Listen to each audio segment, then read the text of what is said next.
Hey folks, this is Matt once again with a review of the 1993 film Ghost in the Machine, which is a film that I can't really recommend, but at the same time I do like. The reason I say I can't recommend it is because it has a ludicrous plot. At the ending you have some really bad special effects, and the film's not the sharpest tool in the shed, but for some reason I have fun with it.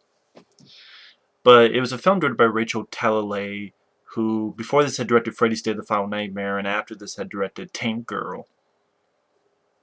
And maybe because I like the film because of the two leads. It stars Karen Allen, of course Marion from Raiders of the Lost Ark, and also stars Chris Mulkey, who's an actor I like. I know he's in a small part in Runaway with Tom Selleck, a film I absolutely love. Basically, it's about this serial killer who is known as the address book killer. Basically, he steals an address book and then kills everyone who's listed in there. This is a killer works at a computer store, and I like the way some of this film is shot. I think Rachel Talalay actually did a good job with some of the shots that she did. For instance, when you see the killer, um, like how the camera pans into the house and pans along the living room, and you see like three heads watching TV, and how it pans through these quick shots of this family dead. I like the way it was shot and filmed. I thought she did a good job with that. And I remember watching this with my friend Mike a long time ago, ready to make fun of it. And I'm like, well, I like that bit, and I like this bit, and I like that bit. So, you know, if people hate this film, I can perfectly understand. But at the same time, I liked it because I saw some good things in it. For instance, that scene where you establish the killer. And again, like I said, he works at a computer store, and we're introduced to our lead, Karen Allen, who's a single mom who she wants to buy something for her boss. So she goes to the computer store with her son. And long story short, she leaves her address book, and of course, the killer picks it up, and who knows, maybe he's going to go straight to her house, maybe he's going to go follow the address book. But basically, he's driving, and I don't know why this killer's driving so shitty. Like, it's during a pretty much a rainstorm. For some reason, he's driving like a maniac. I don't know why. I guess just he's crazy. He's crazy, so he drives crazy. Doesn't really make sense why he's driving so fucking crazy, but he does, and he gets himself in an accident.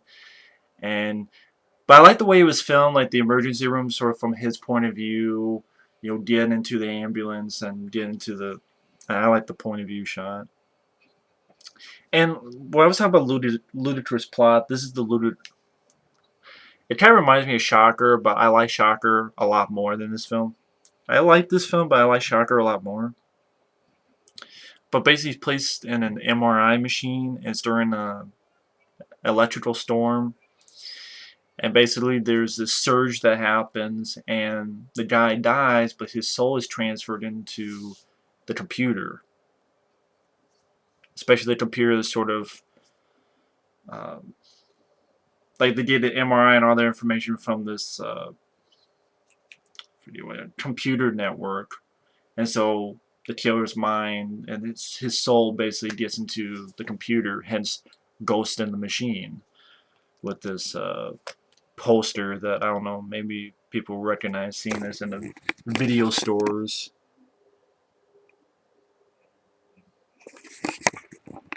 But um, basically, Karen Allen's gets her friends start getting killed one by one, and she starts realizing like that guy, her address book is missing. That someone at the computer store was the killer, address book killer. She starts putting two and two together as her, people start getting killed who she knows. Like her boss gets killed by microwave. And the deaths are silly, but for some reason they're fun to watch because they're just okay. I've never seen that before. I've never seen a computer explode and melt the entire room and melt this guy's face so there's bubbles coming out of his face and hands. Okay, I've never seen that before. Okay, done practical. Okay, then I like that. It's silly fun. Um, then there's a guy who she's dating who the guy does like one of those things where crash test dummies. So the guy's like looking at a crash test dummy, and for some reason this doesn't make any sense to me. The car drives and hits the wall, crashes, but the guy's fine. I don't know if we're supposed to believe because, like the crash test dummies, the airbags and stuff worked that well, but it's like, what? Sort of head scratcher. The guy's fine, but then he walks in the bathroom, and you know one of those things that you hit and it dries your hands, where he puts it up to dry himself, and he hits it, and a fucking flamethrower right in his face and burns the guy up, and that just made me laugh. What the fuck? But I'm like, okay, one of those things you dry your hands became a flamethrower. You have this sexy babysitter, and the water sort of, I think what was it? The dishwasher floods it, and then it explodes, and she gets electrocuted. Um, and Terry Allen's, of course, figuring this out. She has a son. The son character I didn't really care for. What was the kid's name? Will Horniff. Maybe it's not the actor, it's the character seemed kind of bratty and like at times try to act like he's a thug or he's got a backward cap. I have a backward cap, right? But I'm not trying to talk like I got my trying to put his fucking pants down and his underwear. Like he's trying to act like that. I actually liked his friend better, Brandon Quinton Adams, which I think this was the kid who starred in The People Under the Stairs. I'm like, let him be the son of Karen Allen. I even think, well, that's weird. She's white and kid's black, but who's to say she didn't? Her ex wasn't black, or could have been a stepson, or it's not that. You can figure that out. I just think Brandon Quinton Adams, he had a small part, but he was a much better actor. But maybe it's the character was, as well. Or maybe because, I love The People Under the Stairs. I'm like, oh, I know that kid. Give him a bigger part. Maybe that's why, too, because I really like The People Under the Stairs. I really liked him in it. But the lead, the kid who's the son, again, maybe it's not the actor, it's the character, but it just didn't really care about it. But I do like Karen Allen as a single mom. I'm a fan of Karen Allen, Starman, and of course Raiders of the Lost Ark. I'm a fan of Karen Allen, and I like Chris Mulkey. Chris Mulkey is a guy. He's a computer guy. Who works at the with the computer network. I think like DataNet. That all this crazy stuff's happening. Like they're looking, and for some reason, someone's hacking into the system to find out more about Karen Allen and her life. What I liked about the film, again, some of the stuff that was shot, like when the first guy's killed by microwave, I know. But the way it's shot, where it's like in one shot, it goes like through plugins, through, out the computer, through the wires, following the wire, through another plugin, going through the wall, coming out of there, going through the wire to the microwave. I thought it was really cool looking shots. Seeing how the killer goes through the electrical outlets, the point of view shots, or how it like goes to the computer network, see like a diagram of the house. I thought it was visually interesting. The kills are definitely unique, maybe a little on the stupid side, but it's still unique. It made me have fun with it. So Karen Allen, Chris Mulkey, I like them. Um, Maybe if the film focused more on them, like lessen the kids' role. Because like there's a scene that I don't know, didn't really work where they have one of those pools that has a cover on it, and the cover's on. He's wondering why it's going. He hits it and it goes off, but it's stuck. So he climbs into the pool to get the rest of it, but then finds that their dog is dead. The dog's actually dead under there, and then it tries to cover the pool, and the kid has to get out just in the nick of time. That scene was kind of like, whatever. I know another thing that really hampers the film is the ending where Karen Allen, the kid, and Chris Mulkey go to the place Chris Mulkey works at, so that Chris Mulkey can put sort of this virus into it. and so the killer has to escape into the real world, and then basically Chris Mulkey has to hit the, I think it's like a magnet, like one of those, forget the technical name of the device. Basically, just smash the guy's atoms up. And the way the killer looks, like if you look at the trailer down below, you see what the killer looks when he gets out of the computer. It looks very shitty. You know, I do remember that. Like, can't run, can't hide, can't win. I mean, the killer was the killer. I mean, the killer wasn't even in the film that much. If you think about like physical wise, or even voice wise, but the look of him at the end is pretty crappy. So it's kind of hard. So the ending's pretty hampered by that. Um, I know I've said like, well, why do you like this? But again, I like Karen Allen. I like Chris Mulkey. This kind of silly, ludicrous plot for some reason I like. It's kind of like Maximum Overdrive, but Maximum Overdrive is definitely 50 bajillion times better.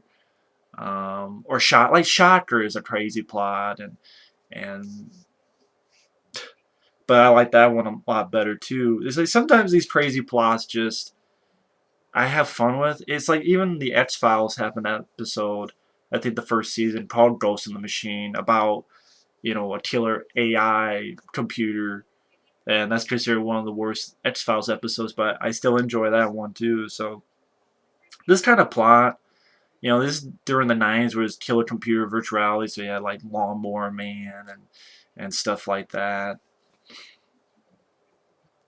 I just have a fun time waster sort of thing with this. Uh, like the killer screws up a light, so instead of red, it's green to get someone to try to smash into Karen Allen. Well, she's trying to get Machine out of ATM, and the killer's sort of looking. You see the point of view of the killer looking through the camera at Karen Allen. That sort of visualness I liked. The way the camera moved, I liked. It kind of that little bit kind of reminded me of Pulse, but I just say I like Pulse a lot better too. I mean, there's a lot better films in this film, but I liked it as a fun time waster. It's $12 million budget, didn't make any money. Um, I think what really helped was that the kills are, although silly, are are one of a kind. You definitely never seen kills like this before. Karen Allen, Chris Mulkey, I think really helped. If you have other people starring in a film, maybe I wouldn't have liked this at all. The crazy plot, for some reason, just even though it's silly and stupid, it's kind of like how in action films I'm attracted to that Die Hard in a situation type movies, Die Hard on a bus, Die Hard in a train. I think this is like one of those plots and horror films. I'm kind of a little bit like, okay, kill a computer. How does this work? Like, I saw that one Homewrecker, made for TV. I didn't mind that film, and I like Shocker and Maximum Overdrive even. Although fuck trucks, I think this movie's a lot better than trucks, but that's not saying much. I know I'm not really giving it much of a pass, but I had some silly, dumb fun with it because I thought I had some visually interesting shots. I thought the directing was decent. I I keep mentioning Karen Allen, Chris Mulkey. I like the other kid, Brendan Quentin Adams, who was the star of People on the Stairs. I wish he had a bigger role if he was maybe the main kid. But yeah, there's a lot of problems. I mean, the ending's hampered by really shitty special effects. And yeah, it's not the smartest tool in the shed, but I had some dumb fun with it. I had some silly fun with it. What the killer could do using electronics and computers, and I'm like, what's he going to do next? So you have some fun with it. So I like it as a fun time waster. It's hard to recommend it, but that's sort of my half-ass review of Ghost in the Machine. You can check out the trailer where they use the music to Predator and Aliens in the trailer, which I'm like, okay, just because it's 20th Century Fox who released this, but uh, either way, take my review however you want. But I had some fun with Ghost in the Machine. Anyway, thanks for watching. Stay tuned for another review later.